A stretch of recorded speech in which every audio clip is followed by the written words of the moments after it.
Merci de nous rejoindre sur Europe 1. Il est 8h-20, c'est l'heure du Club Culture. Jacques Serret. Oui, l'on retrouve Nicolas Caro. Nicolas, ce matin, un roman qui n'a laissé personne indifférent lors de la rentrée littéraire. Comme la plupart des romans de la géniale Emma Becker, son précédent L'Inconduite avait fait bien parler aussi. Elle avait explosé avec La Maison, le quotidien dans une maison close de Berlin, et son dernier s'appelle Le Mal Joli, superbe titre chez Albin Michel. Et qu'est-ce qu'elle nous raconte ?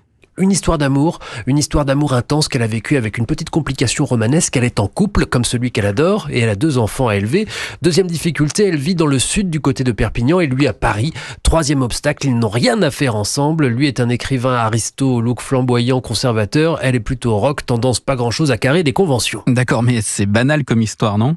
Complètement, sauf que quand c'est Emma Becker qui la vit et qui la raconte, ça change tout. Par sa manière, par le style, par sa démarche aussi qui consiste à tout dire dans le moindre détail, y compris les péripéties intimes et sexuelles, les pensées secrètes, tout, et pas forcément à l'avantage de l'auteur. C'est comme si elle s'était donnée comme ligne de conduite de ne rien dissimuler. Alors évidemment, ça donne un roman très cru, mais bizarrement, ça rend tout ça extrêmement naturel. La vulgarité est étrangère à ce livre, précisément sans doute parce qu'elle appelle toujours un chat un chat. Cela dit, on parle beaucoup de ce livre à cause de ces scènes hyper explicites, mais parfois on oublie de dire que ce qui est sans doute le plus intime, ce n'est pas tellement ça, ce sont les sentiments d'Emma Becker, à commencer par son amour pour Antonin, c'est son nom, la culpabilité qu'elle éprouve envers ses enfants et son mari, son très étonnant manque de confiance en elle, même parfois, alors qu'elle renvoie au contraire une image de femme forte et rebelle et à qui la vie ne fait pas peur. Les lettres qu'ils s'envoient ont l'air authentiques pour les deux, ils sont bouleversants de sincérité, touchants par la pureté de leurs sentiments, et Emma Becker dessine aussi les mœurs contemporaines et ses congénères, et l'air du temps, avec une précision maniaque. Le Mal Joli chez Albin Michel, signé Emma Becker. Merci Nicolas Caro. Et tous les lundis, on parle série sur Europe 1. Avec Héloïse Goua. Bonjour Héloïse. Bonjour Jacques, bonjour Marion, bonjour à tous. Héloïse, en cette fin d'année, vous nous proposez quelques bonnes séries à rattraper. Oui, en 2024, pas moins de 484 séries sont sorties sur les plateformes en France.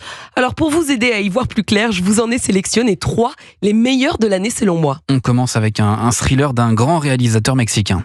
Disclaimer, voici le nom de la toute première série époustouflante d'Alfonso Cuarón, qu'on connaît notamment pour le film Gravity. Il nous propose ici un thriller haletant. Cate Blanchett y incarne une journaliste dont la vie bascule le jour où paraît un roman qui raconte le grand secret qu'elle a tenté de cacher toute sa vie. Pendant toutes ces années, tu as caché la vérité pour maintenir un équilibre. Et tu pensais avoir réussi. Jusqu'à aujourd'hui. Le suspense ne faiblit jamais sur les 7 épisodes. L'image est splendide, très cinématographique. Et je vous préviens, vous risquez de tomber de votre chaise pour le dénouement final.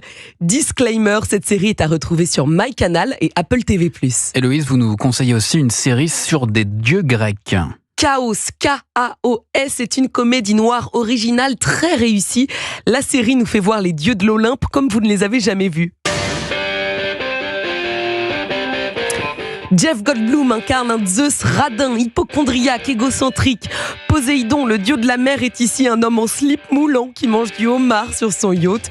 Mais derrière ce ton hilarant, cette série britannique nous fait vraiment réviser notre mythologie grecque à travers une intrigue palpitante.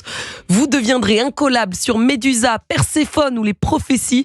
Si vous aimez les fictions singulières, drôles et très bien écrites, Chaos est la série qu'il vous faut, c'est à voir sur Netflix. Et enfin, une série française inspirée d'une histoire vraie. Oui, dans la fiction, une amie dévouée, Laure Calamy, incarne celle qu'on a surnommée la mythomane du Bataclan, Christelle. Au lendemain des attentats de 2015, cette femme passe un entretien pour prétendre à un fonds de garantie des victimes. En réalité, Christelle n'était pas du tout au Bataclan. Elle décide pourtant de resservir littéralement le discours des vrais survivants. Il y a un vigile qui a ouvert les portes de secours sur le passage. Quand je me suis retournée... Je suis retourné une dernière fois vers le passage Amelot. Et lui, je l'ai vu repartir vers l'intérieur de la salle. Je l'ai vu à nouveau entrer dans la salle. C'est ce mensonge tentaculaire que nous raconte cette série prenante. Les acteurs sont excellents, la fiction est dérangeante parfois, mais vraiment marquante. C'est à voir absolument. Une amie dévouée, c'est à retrouver sur la plateforme Max ou MyCanal. Merci Héloïse Goua.